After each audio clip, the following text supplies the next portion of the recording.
Bismillahirrahmanirrahim. Assalamualaikum warahmatullahi wabarakatuh. Waalaikumsalam warahmatullahi wabarakatuh.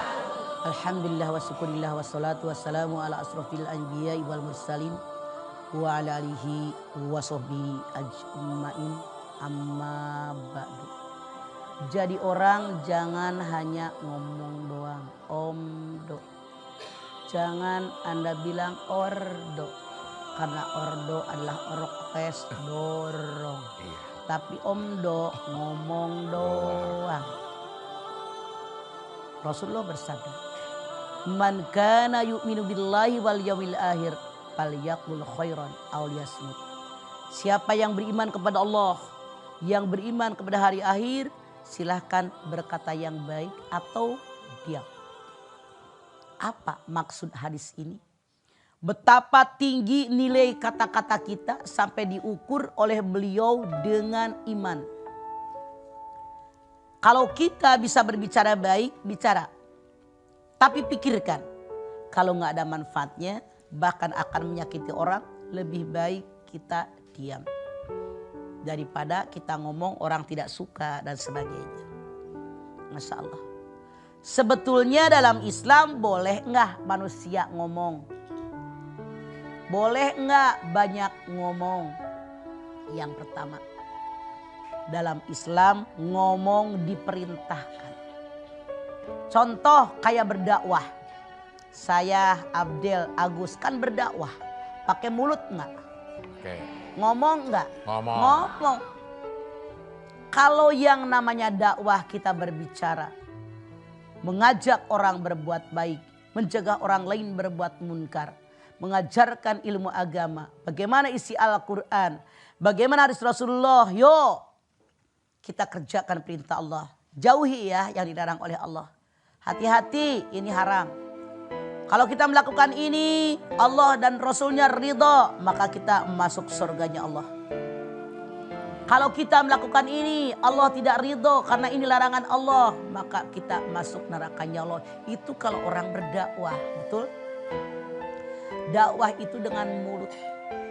Dalam surat Al-Ghasyiyah Allah berfirman, maka berilah peringatan. Karena sungguhnya kamu hanyalah orang yang memberi peringatan. Kamu bukanlah orang yang berkuasa atas mereka. Surat Al-Ghasyiyah ayat 21, ayat 22. Jadi Rasul itu orang yang memberikan peringatan. Sampaikan peringatan Allah. Allah berikan wahyu kepada Rasulullah sallallahu alaihi wasallam dan Rasul yang lain untuk menyampaikan kepada umat mereka masing-masing. Berdakwah itu dengan kata-kata, dengan mulut, dengan bicara, dengan omongan. Artinya kita umat Islam memang diperintahkan oleh Allah Subhanahu wa taala untuk ngomong, untuk berbicara. Tapi yang namanya seorang pendakwah, sebelum dia bicara, lakukan dulu apa nasihat dia buat orang lain, ini akan semakin mantap. Jangan sampai dia nasihatin orang biar benar, dia nggak benar. Nasihatin orang biar banyak sedekah, dia koret. Nasihatin orang biar banyak surat malam, dia tidak. Itu yang salah. Yang namanya pendakwah, Rasul bersabda, ibda binafsi, harus dimulai dengan diri kita. Kemudian apalagi? Saling nasihat menasehati, itu omongan kan. Wal asr innal insana lafi husrin illal ladzina amanu wa amilus solihat wa tawassaw bil haq wa tawassaw bis sabr. Saling nasihat menasehati dalam kebenaran, saling nasihat menasehati dalam kesabaran. Itu perintah Allah. Artinya diperintahkan kita nasihatin orang. Kalau dalam pergaulan ada orang berbuat salah, kewajiban kita. Kalau kita tinggal diam, bahkan dosa. Artinya banyak ngomong untuk menasihati orang diperintahkan oleh Allah dalam Al-Quran. Kemudian membela yang benar. Tadi dalam surat Al-Asr. Wa tawassaw bil haq. Saling nasihat menasihati dalam kebenaran, bukan dalam kesalahan. Anda silahkan lihat Allah Subhanahu wa ta'ala berlomba-lomba dalam kebaikan dan takwa. Jangan berlomba-lomba dalam keburukan, dosa dan maksiat. Tuh, dalam kebaikan. Nasihati saudara kita, teman kita agar mereka berbuat baik.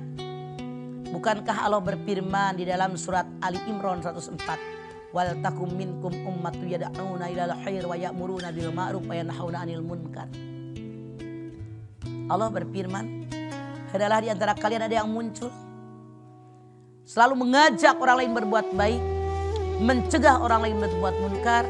Ulaika humul muflihun, mereka pasti orang beruntung. Justru Allah menyatakan kita banyak ngomong untuk ngajak orang berbuat ma'ruf, mencegah orang berbuat munkar, itu diperintahkan dalam ayat ini. Kemudian apalagi? Mengejar ilmu pengetahuan. Kun aliman, au muta'aliman, au mustami'an, au muhibban, wala takun hamisan. Jadilah kamu orang yang mengajar. Jadilah kamu orang yang belajar. Jadilah kamu orang yang mendengarkan. Jadilah kamu orang yang mencintai. Jangan jadi orang kelima. Tuh, Rasul mengajarkan. Kalau punya ilmu ajarin orang. Ajarin, ngomong gak? Ngomong. Ajarkan walau ayah walaupun seayah. Kalau kita ngajar gak bisa, belajar. Bertanya. Gak ngerti nanya. Kalau nanya ngomong gak? Ngomong. Artinya dalam Islam tidak dilarang yang namanya ngomong. Au muhibban atau mencintai. Jangan jadi orang yang kelima. Ngajar kagak. Belajar kagak. Mustami juga tidak. Mencintai tidak. Orang mau ngaji cuma nanya doang. Pok ngaji ya pok. Tidak bergeming hati yang ingin ngaji. Ada orang begitu? Jangan cuma ngomong doang. Kita ngajarin orang. Berdakwah kepada orang. Menasehati orang. Masya Allah. Praktekkan dulu oleh kita. Baru sampaikan kepada orang. Itulah kenapa ketika Rasulullah SAW pulang di Isra Mi'raj. Diajak mampir oleh Jibril dengan Mikail ke surganya Allah dan ke nerakanya Allah. Di nerakanya Allah Rasulullah melihat ada orang yang lidahnya panjang digunting, dia sakit, teriak-teriak.